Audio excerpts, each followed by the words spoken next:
Hello, I'm John Colley. I'm the 6-Minute Strategist. Welcome to part 4 of my video course for startups. And in this video, we're going to take a deeper dive and look at the core contents of the business plan.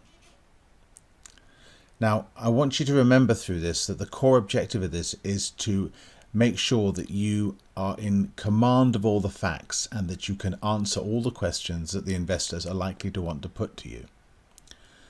In order to do this, we really have to make sure that we drill down into the detail and the minutiae of the business you're intending to set up. So there are 2 slides now which cover the core contents of this business plan. I'm going to take you to another level of depth. The notes as ever accompany this are downloadable from the web page, and so you've got the detailed notes of the areas I'm going to cover. But even then, I want you to remember that you can still dig deeper and go levels deeper than this again. But I'm trying to help to give you the framework and the structure that you need in order to do this. So let's get started and let's talk about the vision. You need to be able to communicate your vision for the business. We've talked about this before. The pain you're addressing, the problem the customers have got. And you need to be clear and be able to express in very concise terms where it is you want to take the business. When looking at the market, you need to explain the market opportunity for your business, how big it is, how fast it's growing, what stage it's at, whether it's early, mature, in a growth stage, and whether particularly you have the opportunity to be the market leader or number 2 or number 3 in the market, where you think you're going to be able to take and position your business as you go forward.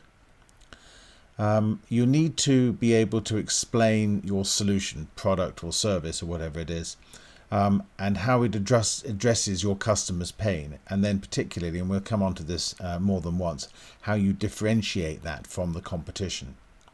When looking at your customers, you need to be able to explain who your existing customers are, if you have any.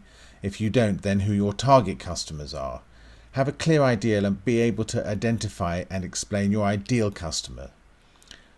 Another important point related to customers is understanding who you're going to be dealing with, or who you do deal with in the customer. Do you deal at the CEO level? Do you deal with the CFO level? Or is your main contact of the business somewhere below the board? The key issue to this is finding out who writes the check in the business, and is he your main point of contact? Accompanying this with some customer case studies and examples is always a good thing. When looking at channels, you'll need to be able to explain your channels to market. How do you reach your customers? How much does it cost to acquire a customer? And another very useful metric is, what is the lifetime value of a customer? And obviously, you want a low cost to acquire a customer and a high lifetime value, and that makes your business that much more attractive. Finally, on this section, you need to talk about your sales process and how long your sales cycle takes. What's your sales and marketing and distribution strategy? And then be able to talk in some detail about your current sales pipeline. Moving on to the next slide, you'll need to talk about your management team. You'll need to introduce them and explain how their experience is relevant to the business you're intending to develop.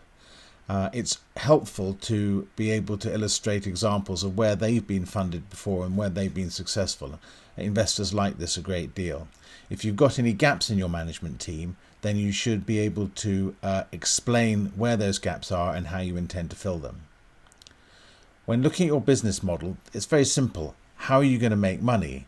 You need to be able to describe your revenue model in detail, and we've talked about this before, about going down even to the unit price of an individual product or solution. Recurring revenue is another important area that investors particularly like, and it gives strength to the business. In another video, I'm going to talk about all the sorts of different business models you can actually develop. And finally, you need to be able to explain within the context of this what it is you need to do to get to profitability. When explaining the stage of the development of your business, this may depend on where the technology is, what the product's doing, where you've got with your team. Use your financials to describe this, how much revenue you're achieving, what your current monthly run rate is. Come up with some relevant metrics that are easy to explain and can be used then to demonstrate going forward the development of your business at different milestones going forward. Explain what progress you've made to date. That helps to give them confidence when you're talking about the things you're going to do in the future. You need to be very clear about your existing and future competitors. Who's close to you in the market who could come in and compete against you? What are their strengths and weaknesses, and how do you differentiate against them? Finally, you need to look at your partnerships. Who are your suppliers? Who are your distributors? Do you have technology partners? And do you have any dependence on these people? Under the sort of heading of other, there are things you need to think about and be able to explain, like what are the key assumptions behind your business plan that are going to make it successful, but equally that investors may decide to challenge. What risks and threats do you face? What disruptive changes in the marketplace or legal changes or regulatory changes could derail your plan? Be aware of what your weaknesses are. So now we move on to the fundraising itself, and this has to be built into the business plan itself, and you have to be able to explain it. And the first area they're going to want to have some idea of is what you've done in the past in terms of fundraising, who you've raised money from, how much you've raised, and what sort of valuations you've raised at.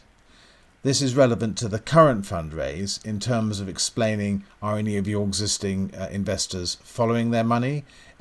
How does this valuation compare to the valuation in the last round? And indeed, obviously, how much money you're trying to raise. You'll need to explain how you intend to use this money, and this comes down to having a very carefully prepared financial plan, and we'll cover that in the next video in this course. But under that heading, you need to explain to the investors your detailed budgets and exactly what this money is going to be put to do. This then ties into what is called the runway, which is how long is the money going to last? How many months will this take you forward? And then allied to that, what milestones are you going to achieve in that time? Will it get you to cash break even? These sorts of things.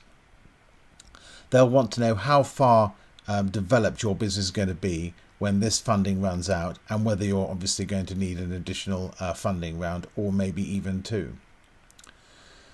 Under investor fit, this is a two-way street. You want to explain to them why you think they are a good fit for you, but you should also be asking them what they can bring to the party to help you, whether it's lots of experience in your sector, some very good contacts that might help you develop your business. And you also, under synergies, need to be thinking about whether they've got any portfolio companies already that they own that or they've invested in that may have synergies with your business, and you may be able to mutually benefit one another. The flip side to that coin is you need to make sure there's nothing in their investor portfolio that might be in conflict with what you're trying to do. So that's the next level of deep dive into the core contents of the business plan. In the next video, we're going to look in some detail at the financial plan and getting that right.